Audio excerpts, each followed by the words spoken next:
नमस्ते दोस्तों, मैं हूँ श्रुति, आपकी फार्मासिस्ट। आज हम बात करेंगे कुछ कॉमन गलतफहमियों के बारे में जो दवाइयों को लेकर होती हैं। कुछ ऐसी गलतफहमियां होती हैं जो हमारी सेहत को खराब कर सकती हैं। क्या आपको लगता है कि सर्दी के लिए एंटीबायोटिक्स काम करते हैं या कि आप दवाइयां लेना बंद कर सकते हैं जब आप बेटर फील करें? आज हम ऐसी ही कुछ गलतफहमियों का पर्दाफाश करेंगे। चलिए शुरू करते हैं और याद रखें, ये वीडियो सिर्फ जानकारी के लिए है और यह आपके डॉक्टर की सलाह का विकल्प नहीं है। यह एक बहुत ही कॉमन गलतफहमी है। बहुत से लोग ये मानते हैं कि एंटीबायोटिक्स हर तरह के संक्रमण का इलाज कर सकते हैं, चाहे वह बैक्टीरिया से हो या वायरस से। बहुत से लोग सोचते हैं कि एंटीबायोटिक्स हर तरह के इन्फेक्शन का इलाज कर सकते हैं, लेकिन यह सच नहीं है।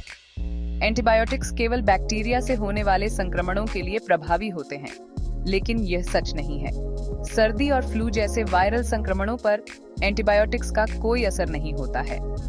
एंटीबायोटिक्स केवल बैक्टीरिया से होने वाले इन्फेक्शंस का इलाज करते हैं, जैसे कि गले में खराश या कान का इन्फेक्शन। बैक्टीरिया और वायरस में बहुत अंतर होता है।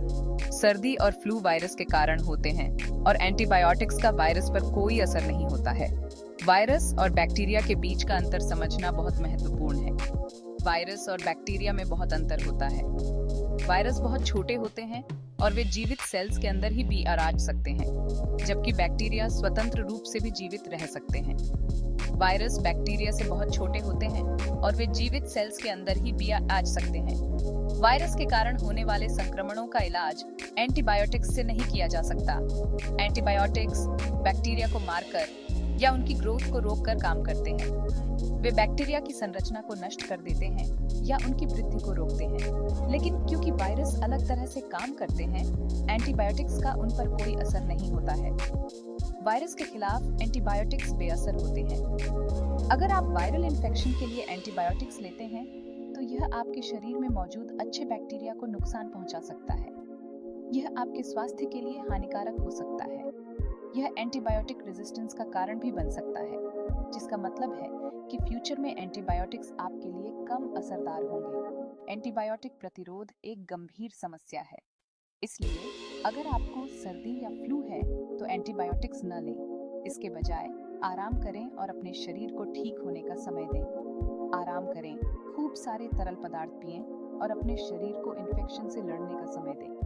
यह आपके स्वास्थ्य के लिए सबसे अच्छा तरीका है। अगर आपको बहुत तकलीफ हो रही है या आपके सिम्टम्स में सुधार नहीं हो रहा है, तो अपने डॉक्टर से सलाह जरूर लें। डॉक्टर आपकी स्थिति का सही मूल्यांकन कर सकते हैं और उचित उपचार की सलाह दे सकते हैं। यह एक और आम गलतफहमी है जो आपकी सेहत के लिए हानिकारक हो सकती है। बहुत से लोग सोचते हैं कि जैसे ही वे बेहतर महसूस करने लगते हैं, उन्हें दवाइयां लेना बंद कर देना चाहिए, लेकिन यह सही नहीं है। भले ही आप बेहतर महसूस कर रहे हों, आपको अपनी पूरी दवा का कोर्स खत्म करना चाहिए। डॉक्टर द्वारा निर्धारित दवाओं का पूरा कोर्स पूरा करना बहुत महत्वपूर्ण है। ऐसा इसलिए है क्योंकि जब आप दवा लेना बंद कर देते हैं, तो कुछ बैक्टीरिया या वायरस अभी भी आपके शरीर में जिंदा रह सकते हैं। ये जीवाणु या विषाणु आपके शरीर में छिपे रह सकते हैं और बाद में फिर से सक्रिय हो सकते हैं। ये बैक्टीरिया या वायरस फिर से बियाराज सकते हैं और इन्फेक्शन वापस आ सकता है, और इस बार ये पहले से भी ज्यादा सीरियस हो सकता है। इससे आपकी सेहत को और भी ज्यादा खतरा हो सकता है। इसके अलावा दवा का पूरा कोर्स पूरा न करने से एंटीबायोटिक रेजिस्टेंस भी हो सकता है। यह एक गंभीर समस्या है जो पूरी दुनिया में फैल रही है। जब आप दवा का पूरा कोर्स नहीं लेते हैं, तो आप अपने शरीर में मौजूद सबसे कमजोर बैक्टीरिया को मार देते हैं, जबकि सबसे स्ट्रॉन्ग बैक्टीरिया जिंदा रह जाते हैं और बढ़ते हैं। ये मजबूत बैक्टीरिया समय के साथ और भी अधिक शक्तिशाली हो जाते हैं। समय के साथ ये स्ट्रॉन्ग बैक्टीरिया एंटीबायोटिक दवाओं के प्रति रेजिस्टेंट बन जाते हैं, जिससे उनका इलाज करना मुश्किल हो जाता है। यह स्थिति न केवल आपके लिए बल्कि समाज के लिए भी खतरनाक हो सकती है। इसलिए भले ही आप बेटर फील कर रहे हों, अपनी दवा का पूरा कोर्स जरूर पूरा करें। यह आपके स्वास्थ्य के लिए अत्यंत महत्वपूर्ण है। ये सुनिश्चित करेगा कि इन्फेक्शन पूरी तरह से ठीक हो जाए और एंटीबायोटिक रेजिस्टेंस को रोकने में मदद मिलेगी। अपने डॉक्टर की सलाह का पालन करें और दवाइयों का कोर्स पूरा करें, ताकि आप और आपका परिवार स्वस्थ रह सकें। चैप्टर 3, क्या सभी हर्बल उपचार सेफ होते हैं? बहुत से लोग मानते हैं कि क्योंकि हर्बल उपचार नेचुरल होते हैं, इसलिए वे पूरी तरह से सेफ होते हैं। यह धारणा काफी कॉमन है और कई लोग बिना किसी हेजिटेशन के इनका यूज करते हैं। हालांकि यह सच नहीं है। नेचुरल होने का मतलब यह नहीं है कि कुछ भी सेफ है। कई बार नेचुरल प्रोडक्ट्स में ऐसे तत्व होते हैं जो हार्मफुल हो सकते हैं। कुछ प्लांट्स और जड़ी बूटियां पावरफुल केमिकल्स होते हैं जो आपके शरीर को प्रभावित कर सकते हैं। ये केमिकल्स कभी-कभी आपके हेल्थ के लिए बेनिफिशियल हो सकते हैं, लेकिन कभी-कभी ये हार्मफुल भी हो सकते हैं।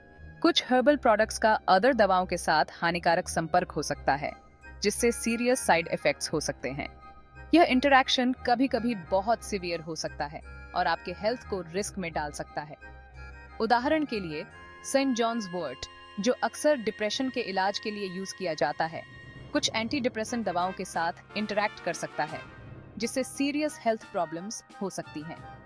यह इंटरैक्शन आपके मेंटल हेल्थ को भी प्रभावित कर सकता है। इसके अलावा कुछ हर्बल प्रोडक्ट्स को अदर हेल्थ कंडीशंस वाले लोगों के लिए अनसेफ दिखाया गया है। यह विशेष रूप से उन लोगों के लिए इम्पोर्टेंट है जो क्रॉनिक इलनेसेस से पीड़ित हैं। उदाहरण के लिए गर्भवती या ब्रेस्ट फीडिंग कराने वाली महिलाओं या लिवर या किडनी की प्रॉब्लम्स वाले लोगों के लिए कुछ हर्बल प्रोडक्ट्स का यूज करना अनसेफ हो सकता है। इन कंडीशंस में हर्बल प्रोडक्ट्स का यूज करने से पहले प्रॉपर मेडिकल एडवाइस लेना जरूरी है। इसलिए किसी भी हर्बल उपचार का यूज करने से पहले अपने डॉक्टर या फार्मासिस्ट से बात करना इम्पोर्टेंट है, खासकर यदि आप पहले से ही कोई अदर दवा ले रहे हैं या कोई हेल्थ कंडीशन है। यह कंसल्टेशन आपको पोटेंशियल रिस्क्स और बेनिफिट्स के बारे में क्लियर अंडरस्टैंडिंग देगा और आपके हेल्थ को सुरक्षित रखेगा। चैप्टर 4, क्या एक्सपायर हो चुकी दवाइयां सेफ होती हैं अगर थोड़ी ही पुरानी हो? यह एक खतरनाक गलतफहमी है। एक्सपायर हो चुकी दवाएं न केवल इनइफेक्टिव हो सकती हैं, बल्कि वे हानिकारक भी हो सकती हैं। समय के साथ दवाएं टूट सकती हैं और कम इफेक्टिव हो सकती हैं। इसका मतलब है कि वे आपके इलाज के लिए अब काम नहीं कर सकती हैं और आपकी कंडीशन और भी वर्स हो सकती है। इसके अलावा कुछ दवाएं समय के साथ खराब हो सकती हैं और हानिकारक सब्सटेंसेस छोड़ सकती हैं, जो आपके हेल्थ के लिए खतरनाक हो सकते हैं।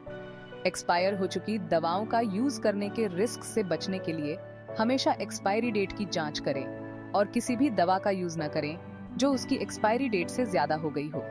अपनी एक्सपायर हो चुकी दवाओं को कूड़ेदान में फेंकने के बजाय उन्हें अपने लोकल फार्मेसी या हॉस्पिटल में ले जाएं, ताकि उनका सही तरीके से निपटान किया जा सके। तो ये थीं कुछ आम गलतफहमियां और उनकी सच्चाई।